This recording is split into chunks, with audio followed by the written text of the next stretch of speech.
बर' हारिनि थाखाय गोजोनथाव खौरां पेर माहारियारि गेलेनाय बादायलायनायाव बाहागो लागोन बर' हारिनि सासे आइजो गेलेगिरिया सानफा एफा बर' हारिनि गेलेगिरिफ्रा बुहुमनि गेलेनाय आयदायाव आवगायनायखौ नुनो मोनगासिनो दं।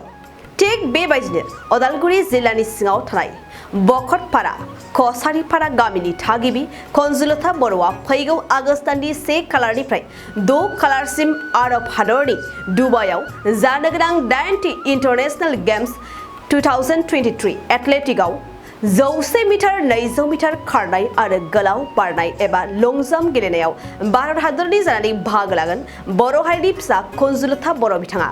खौरां मोननाय बादिब्ला हादरनिफ्राय गासै 200 बेनिनो आसाम रायजोनिफ्राय 15 गेलेगिरिफ्रा बे बादायलायनायाव बाहागो लागोन। मख'जाथावदि हादरनि जानानै बर' हारिनि सासेल' बर' आइजो कनजुलता बर'आ बाहागो लागोन होनना जोंनिसिम बिथाङा मिथिहरदों।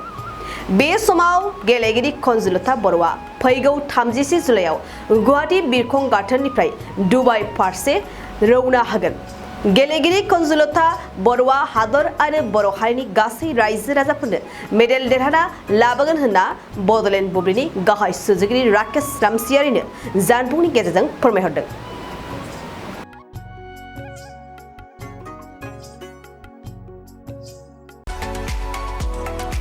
नैरोजा 23-24 सोलोंथाइ बोसोरनि थाखाय गोदान मुं थिसननाय लानानै फैदों डन बस्क' डिग्री कलेज साफागुरिया।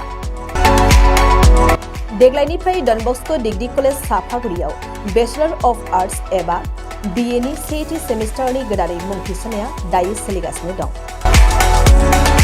चिरां जिल्लानि साफागुरियाव थानाय डन बस्क' डिग्री कलेजआ देग्लायनिफ्राय BA थाखोनि सेथि सेमिस्टारनि थाखाय गोदानै एडमिशन लानायजों लोगोसे बड', इक'नमिक्स, इंलिश, एडुकेशन, हिस्टरी आरो पलिटिकल साइन्स आयदानि थाखाय BA अनार्सनिबो खाबु दं।